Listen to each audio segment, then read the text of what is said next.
Sorry this one is so late, guys. The EA wedding video really took it out of me. Check it out in the iCard above if you haven't seen it yet. October's lucky winner, Ninja Mode 67, asked about basic research skills for historical research, and I think that that's a fascinating topic. Thank you again for supporting the channel and my ability to do the research that I do. Let's get into it.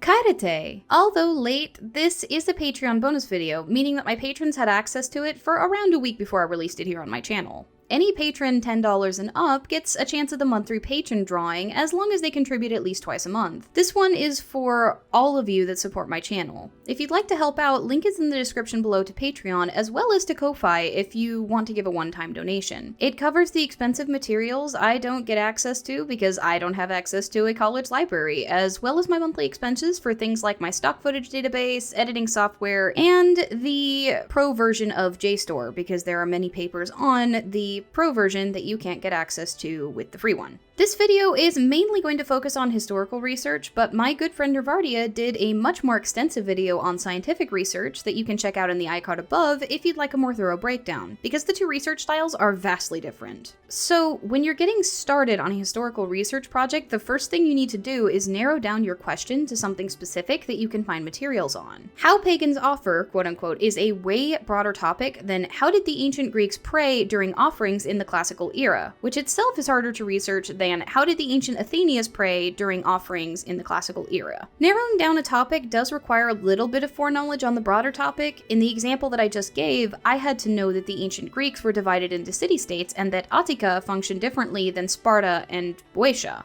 It's good to get at least a basic working knowledge of the topic before you start diving into deeper questions, in part so you can know what kind of questions to ask. Learning about the existence of hero cult in religion might spark an interest in a particular hero's cult, which might then lead to questions about the effect of time on that cult or the mythology that it drew from. One of the beautiful things about history is that no matter how narrow you think your topic is, there's always something deeper. A notorious example in my Discord server is how I discovered that Attica had to reform funerary legislation after women nearly brought down the city-state using funerary dirges to incite political violence. And I discovered that while trying to research the religious rites performed at funerals in Athens during the classical era for my video on ancestor worship. Once you've decided on a topic, the next step is to head to a library and start gathering sources. There are three types of sources in historical research. Primary sources, which are documents or artifacts from the time, often first-hand accounts of events or practices, and secondary sources, which would be things like a historian's account of the events, or modern historians' interpretations of said events in things like monographs and papers. The third type, tertiary sources, are things like encyclopedias, Wikipedia, random blog posts, etc. The tertiary sources can be a jumping-off point if they cite their sources, but really shouldn't be relied upon for good information. As I'll mention later, even if they're where you start, you should pay attention to what scholars say in their articles rather than the summation provided by the tertiary source author. This counts for me as well, by the way, and it's part of the reason that I so heavily cite scholars when I discuss things in my videos. Which of the first two you look to first depends both on your knowledge of the topic already as well as what's available to you.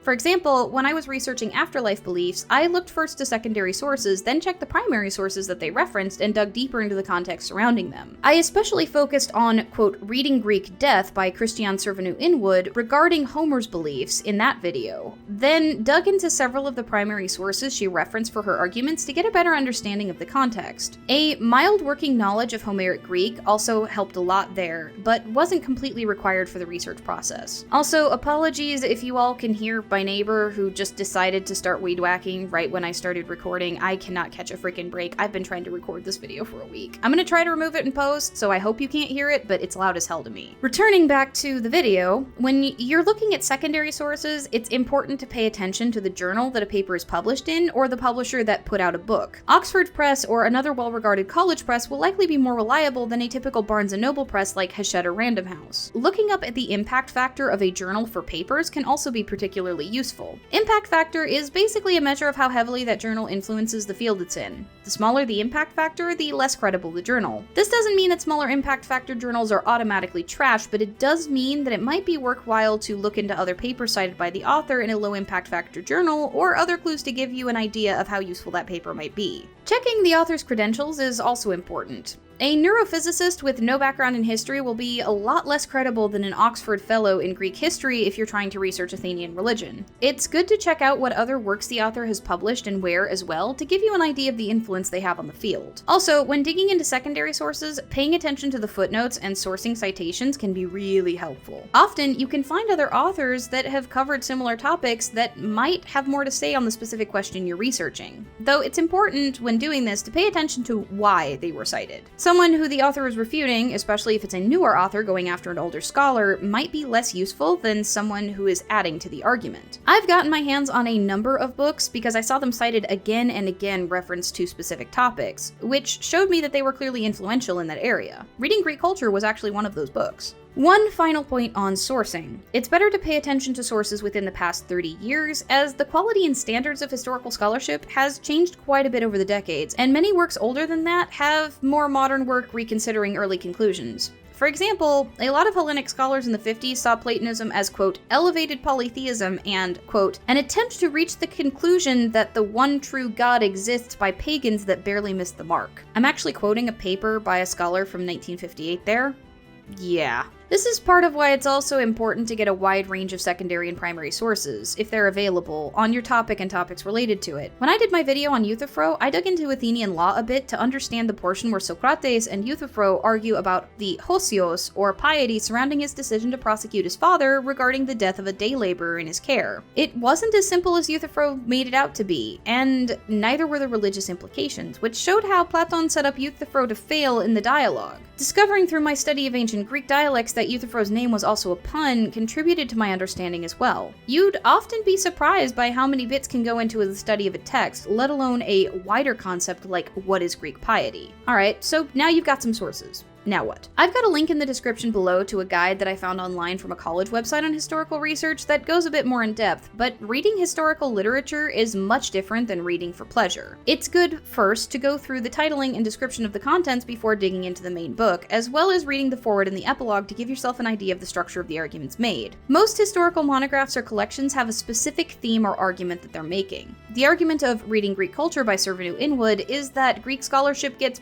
pretty far up its own butt with its assumptions, and that a better method of historical research needs to be applied. All the papers contained within support this argument from various angles, but if you read the first chapter in the intro as well as the last, you'll get a strong feel for that argument. Sometimes books are collections in which maybe only one essay or chapter might be useful to you. It's good to look at the table of contents after going through the main arguments and check through what might be useful, and make sure you read through those sections. Pay close attention to the topic sentences of each paragraph. If you're doing research on Athenian funerals and the author starts waxing philosophical about Plato for a few paragraphs, as happened in one of the sources I cited, it's okay to skim through a few topic sentences until you get back to something useful. That said, when taking notes, make sure you reference page numbers and whether or not the bit you're pulling from is from a footnote in your notes. It's going to be really helpful when you start working on the paper or script. Speaking of which, even if you're just researching for yourself, note-taking is essential, in part because it helps you remember things better. If you can, tactile or physical notes are best, as they engage more parts of your brain than typing or dictating does, but if your ability is limited in this area, the other two styles are also fine. Primary sources, on the other hand, are a whole different beast.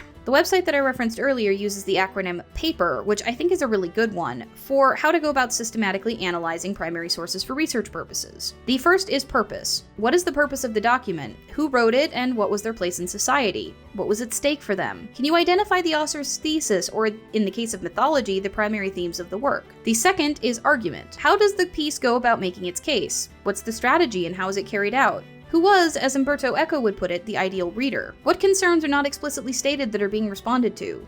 What do you think the author's credibility is? The third is quite important, presuppositions. How do the values and ideas in the text differ from your own? What assumptions are you bringing to the text? How does this influence your understanding? A good example here would be the negative reaction I often had to Hesiod's views towards women, which were considered perfectly acceptable at the time, but to modern eyes, he's a misogynist. The fourth is epistemology. How might this text support some of the arguments you found in secondary sources? What does it tell us, both deliberately and implicitly? And the last is relate. You need to take a look at another primary source for this one, go through the process again above, and then compare and contrast the two. This can be very useful for digging deeper into topics like philosophical or religious ideas, but can also be useful for actual historical events or court cases as well. There are far more in-depth questions on the page that I referenced for this section, but on the whole, the idea is us to think a bit deeper about the text than the surface-level interpretation of it or its translation, as a historian would. By examining things like the surrounding culture and era, the intended audience and social class of the author, we can get a wider and more complete picture of what our primary sources intend to tell us, and what they tell us by implication about the questions we may have regarding them. I highly recommend keeping a research notebook or journal where you can record your ongoing thoughts about the books and papers that you're reading, as well as keeping notes from them that you can refer back to as needed throughout the research process. I also recommend, even if you don't do anything with it, writing a paper or script when you're done. It can help you remember the concepts that you've learned in your own words, and also show you your own level of understanding, as well as making it easier to share what you've researched with others if you choose to do so, or refer back to what you've learned sometime in the future. There are 2 guides to historical research that I found helpful, linked in the description below. Both go more in-depth into research and formatting skills for papers, so if you're a college student or somebody who's interested in writing a more formal paper for personal reasons, then you might find them quite useful.